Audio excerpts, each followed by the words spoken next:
ٹھیک ہے، آپ کا جو سارا اس میرا خیال میں 12-13 منٹ کا جو نچوڑ نکلا، جو میں نے عدم اعتماد کی باتیں کی ہیں جو آ رہی ہے، اس سے پہلے جو ہوا، جو ٹینور جو آڈیو لیکس پہ چل رہے ہیں، آپ کا جو ایک میسج جا رہا ہے وہ یوتھ کو یہ جا رہا ہے کہ ہمیں اپنی عقل سے سوچنا چاہیے، اور یہ پارٹیاں کسی کی بھی مخلص نہیں ہے، کسی بھی ہمارے نوجوان یا غریب ہیں، جو بھی مسائل ہیں ہمارے، ان کا حل ان کے پاس نہیں ہے، صرف بیانیے تک یہ اپنی سیاست چمکانے کے لیے کچھ بھی کر سکتے ہیں۔ آپ جو بیانیہ لے کے چل رہے ہیں، آپ اس پاکستان کی قوم کو، اس عوام کو شعور دینا چاہتے ہیں۔ مصطفیٰ صاحب یہ بتائیں کہ آڈیو لیکس کا ایک سلسلہ چلا ہے پاکستان میں، اور اس ٹائم پوری عوام سیلاب زدگان کو جو اس پہ سیاست ہو رہی تھی، پہلے وفاق سے پنجاب میں نہیں آ رہی تھی کوئی امداد کا، ہم نے نہیں سنا کہ اس طرح سے سلسلہ چلا جس طرح سے امداد پہنچی ہے وفاق میں، اور ساری وفاق کی امداد سندھ میں جاتی نظر آئی ہیں، جو کہ وہاں تک بھی لوگوں کی اس ٹائم سمجھ لیں کہ باتیں، اس ٹائم آپ کو سمجھ لیں کہ ان کے اس ٹائم وہ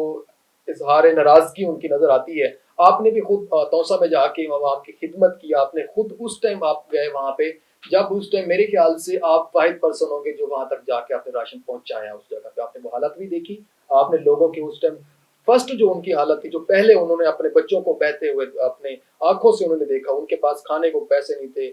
کچھ گندم نہیں تھا ان کے پاس، کچھ پہننے کو کچھ نہیں تھا، چھت نہیں تھی ان کے پاس، رہنے کو کچھ نہیں تھا، آپ نے وہ ٹائم وہاں پہ دیکھا۔ اس ٹائم سیاست بھی آپ نے دیکھی، کون سی پارٹی کس چیز کے اوپر سیاست کرتی نظر آئی، آپ نے ٹیلی فون دیکھے 3 ہوئے، اس میں بڑے پیسوں کا اعلان ہوا، اور کچھ پیسہ بھی ہمیں سیلاب زدگان یا کسی بھی پارٹی کی طرف سے لگتا ہوا نظر نہیں آیا، حکومت کی طرف سے لگا۔ آپ این ڈی ایم اے کی بات کرتے ہیں، این ڈی ایم اے ادارہ ہے حکومت کا جو کہ یہ کام کرتا ہے، اس کا فرض کرنا بھی چاہیے اس کو۔ اسی طرح اگر ہم بات کرتے ہیں کہ اگر اس ٹائم وہ سیاست تھی، اب سیاست ہے آڈیو لیکس کے اوپر، تو مطلب کیا سیاست اور ہماری عوام صرف اسی کشمکش میں ہم اپنے پاکستان کو طرف جاتا دیکھ رہے ہیں۔ دیکھیں، عالمی ادارے بشمول اقوام متحدہ کے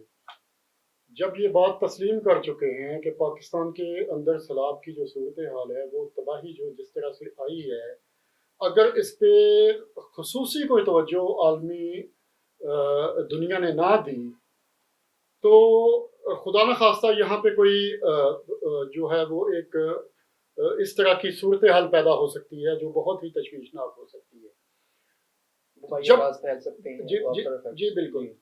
جب آپ کے ہاں یہ حالات ہیں جس کو ریکگنائز کر رہی ہے آپ کی عالمی طاقتیں، اور آپ کے سیاستدان جو ہیں وہ تب بھی جلسے جلوس کھیل رہے ہیں، وہ تب بھی اقتدار کے جو داؤ پیچ ہیں ان میں الجھے ہوئے ہیں، وہ تب بھی جلسوں کو فیسیلیٹیٹ کرنے کے لیے۔ ایک آپ کی بات کاٹ رہا ہوں، ایک ایڈ کر دوں، کل فواد چودھری صاحب یہ کہہ رہے تھے کہ یہ تو بہانہ ہے جو الیکشن کٹ کیا، جو الیکشن ان کا بائیک آؤٹ کیا، الیکشن کمیشن نے رکوا دیے کہ جو ضمنی الیکشن ہوتے 9 حلقوں میں، انہوں نے کہا یہ بہانہ بنایا گیا سیلاب کا، کیا یعنی کہ اس طرح تو مسئلہ کہ نقصان نہیں ہوا تھا کہ الیکشن پہ پیسے نہ لگ سکتے یا ہم الیکشن نہ لڑ سکتے۔ دیکھیں کہ میں جب میں ایک تو میں اپنے سننے والوں کو یہ بات کہہ دوں کہ میں جب یہ بات کرتا ہوں تو میں اکراس دا بورڈ میں ساری پارٹیوں کو اس میں لیتا ہوں، میں کسی ایک پارٹی پہ، کوئی کسی ایک قائد پہ یا کسی ایک پارٹی کے سربراہ پہ میں یہ بات نہیں کرتا ہوں۔ آپ اس قوم کی بدقسمتی دیکھیں کہ جب یہ اپنے سب سے تاریخ کے سب سے بدترین سیلاب کے اندر ڈوبی ہوئی تھی تو آپ کے ہاں سب سے مقبول لیڈر جو ہیں وہ جلسے کر رہے تھے، آپ کے ہاں جو حکومتی ریاستی جو پلرز ہیں اس قوم کے، جو اس ملک کے، وہ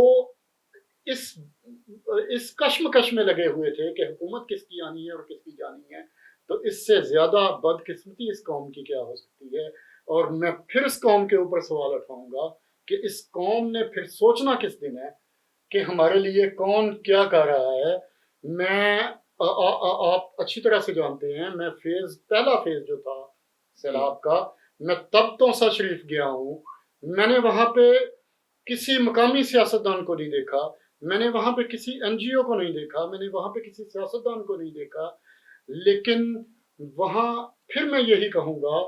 کہ جب نیکسٹ وہاں پہ انہی پارٹیوں نے ووٹ لینے ہیں، جب وہاں پہ انہی شخصیات نے ووٹ لینے ہیں، تو پھر لمحہ فکریہ ان سیاسی پارٹیوں کے اوپر نہیں ہے،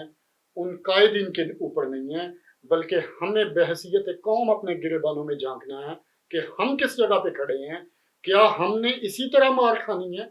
کیا ہم نے اسی طرح پسنا ہے؟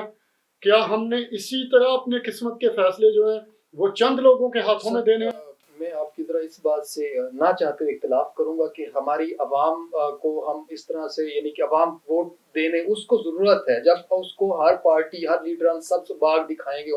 آپ ان کو نوکری کا جھانسا دیں گے، آپ ان کو روٹی کپڑا اور مکان کا جھانسا دیں گے، آپ ان کو جو ہے گھر کا جھانسا دیں گے، تو عوام کو اور چاہیے کیا؟ عوام نے تو صرف عوام کے پاس ڈگریاں میرے خیال میں کسی لائق نہیں، عوام کو صرف ووٹ ہے، وہ عوام بیچنے پہ بیچ سکتی ہے اور بیچ بھی رہی ہیں، ووٹ بک رہے ہیں آج کل، تو عوام نے تو ان پارٹیوں کا ساتھ دینا ہے، تو ان کو بے وقوف میرے خیال میں عوام نہیں ہے، عوام تو اپنی ضروریات کے لیے کچھ بھی کر سکتی ہے، تو میرے خیال میں کیا ووٹ مانگنے والے یا جو لیڈران ہیں ان کا اس چیز میں زیادہ ہاتھ مجھے لگتا ہے کہ ہے۔ دیکھیں کہ میں آپ کو اس کی ایگزامپل ایک میرے پاس بہت ہی سمپل ایگزامپل ہے. آپ کے ہاں سب سے زیادہ اگر کسی سیاسی جماعت نے عوام کی خدمت کی ہے تو اس کا نام ہے جماعت اسلامی، جی جو ان کا ایک الخدمت فاؤنڈیشن کے نام سے. لیکن جب آپ کے ہاں الیکشن ہوتے ہیں اور جب وہ باکس کھلتے ہیں، بیلٹ باکس، تو وہاں سے جماعت اسلامی کے لیے کیا نکلتا ہے؟ تو پھر یہ سوال میرا پھر وہیں پہ بنتا ہے کہ کیا یہ اس قوم کو نہیں پتا ہے کہ اس ٹائم ہماری خدمت کون کر رہا ہے؟ میں اکراس دا بورڈ آپ کو یہ بات کہتا ہوں کہ ہم خود ذمہ دار ہیں، ہمیں اپنے فیصلوں پہ نظر ثانی کرنی ہے. وہ ایک کسی ملک کی کہاوت ہے غالباً جرمنی کی کہ بھیڑیں اپنے لیے کسائی خود چنتی ہیں. جی تو اس قوم کو یہ دیکھنا ہے کہ ہم نے اپنے لیے کسائی چننے ہیں یا ہم نے اپنے لیے بہت ہی پیار کرنے والے بھیڑوں کو چرواہے چننے ہیں یا ان کی دیکھ بھال کرنے کے لیے کوئی اچھے لوگ چننے ہیں. یہ تو فیصلہ پھر ہم نہیں کرنا. ٹھیک ہے سر، آڈیو لیکس کا جو معاملہ چل رہا ہے اس پہ ذرا ہم بات کر لیتے ہیں کہ آڈیو لیکس جب مریم نواز صاحبہ یا شباز صاحب کی بات کرتے ہیں، اس سے پہلے آڈیو لیکس ہوئی تو خان صاحب جس یونیورسٹی میں جا کے بڑے پر امید تھے اور بڑے خوش طریقے سے جو ہے نا وہ یہ ایک اپنے جذبے سے بتا رہے تھے کہ نئی آڈیو جو آنے والی ہے اس میں مریم صاحبہ کہہ رہی ہیں کہ عمران خان صاحب کو نااہل کروانے جا رہی ہوں، بابا جان آپ ویٹ کریں، آپ تسلی رکھیں، الیکشن کمیشن اس کو توشہ خانہ ریفرنس میں نااہل کرنے جا رہا ہے.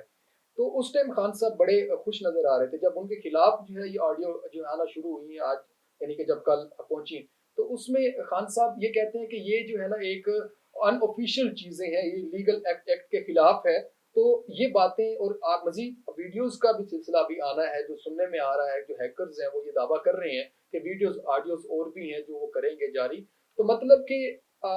بات میں اگزامپل وہ دینے لگا ہوں کہ وہ کہتے ہیں نا کہ تہاڈا کتا ٹومی تے ساڈا کتا کتا، وہی والی بات ہو گئی کہ آپ کریں تو صحیح ہے، ہم کریں تو غلط ہے. دیکھیں یہ تو آپ کو پاکستان کے سیاسی عدالتی فیصلے، آپ اپنے عدالتی فیصلوں پہ نظر ڈال لیں. جس پارٹی کے حق میں فیصلہ آ جائے بلے بلے، عدالت زندہ باد، فلانا جج زندہ باد، وہی جج اگلے دن ایک فیصلہ اس پارٹی کے یا اس لیڈر کے اگینسٹ دے دے تو وہ مرد آباد، وہ بکا ہوا، وہ سازشی. آپ کے لیے دیکھیں ہمارے ہاں میں جب بھی بات کرتا ہوں ہمارے ہاں سیاسی قدروں کو ہمارے ہاں ان کو چینج ہونے کی ضرورت ہے، ان پہ نظر ثانی کی ضرورت ہے، ہمیں خود کو چینج کرنے کی ضرورت ہے. اور آپ کا یہ کیمرہ جس کے اندر میں بول رہا ہوں اور آپ لوگ میڈیا، الیکٹرانک میڈیا خاص طور پہ، اس میں سوشل میڈیا کا بھی ہاتھ ہے، اس میں پرنٹ میڈیا کا بھی ہاتھ ہے. آپ لوگ اگر ایمانداری سے اپنا کام کریں تو میں یہ سمجھتا ہوں کہ شاید میری اولاد کی اولاد اس ملک میں ایک دن انشاءاللہ باذن اللہ اس نظام کو اسی طرح پنپتے ہوئے دیکھے گی جس طرح سے ہم لوگ چاہتے ہیں. یہی چاہتے ہیں اللہ تعالیٰ ہمارے ملک کو سلامت رکھے اور آنے والے دنوں میں خوشیاں جو ہے وہ ہمارے ملک میں ہمیں دیکھنے کو ملے، ہمارے وسائل بنے اور ہم لوگ جو ہے نا اس میں اپنی اولاد کو یا اپنا فیوچر بہتر ہوتا ہوا دیکھیں. سر دوسری ایک سوال، کل سے 2 دن پہلے سے ایک جلسہ دھرنا جو ہے اسلام آباد میں جاری زراعت کے اوپر. پاکستان ایک زرعی ملک ہے جس کو 70% ہم ڈیپینڈ کریں دیکھیں تو وہ زراعت کے اوپر ڈیپینڈ کرتے ہیں. اس ٹائم زراعت کے لوگوں کو جو کسان ہیں ان کو بہت مشکلات ہیں، تو ہماری حکومت کو اب یہ لیکس کھیلنا بند کر کے کیا اس طرف توجہ نہیں دینی چاہیے؟ میرے خیال سے تو ہمارے ہاں جو گورننس ہے کسی بھی وفاقی سطح پہ کہہ لیں یا پنجاب کسی بھی صوبے کی سطح پہ کہہ لیں، تو ہمارے ہاں سب سے زیادہ ضرورت جو ہے وہ تو انہی چیزوں پہ توجہ دینے کی ضرورت ہے. دیکھیں ہم سے بہت چھوٹے چھوٹے ملک ہیں، جو غالباً ہمارے کراچی یا لاہور جتنے شہروں جتنے وہ ٹوٹل ان کے رقبے ہوں گے، لیکن ان کی زراعت، ان کی ڈیری پروڈکٹس آپ دیکھ لیں کہ وہ پوری دنیا میں چھائے ہوئے ہیں۔ کیا وجہ ہے کہ ہم لوگ اتنا سب کچھ، آپ ایک اتنا بڑا زرعی ملک ہونے کے باوجود آپ کے پاس ایک اتنا بڑا 300 ٹن گندم کا آپ جو ہے آپ کے پاس اتنا بڑا ایک پانی کا سسٹم ہونے کے باوجود آپ جب چیزیں جو بنیادی چیزیں ہیں، مطلب گندم جیسی چیز بھی اگر آپ باہر سے منگوانے پہ اگر انحصار کر رہے ہیں، تو اس کا مطلب یہ ہے کہ آپ اس جگہ پہ توجہ نہیں دے رہے ہیں جن جگہوں پہ توجہ دینے کی ضرورت ہے۔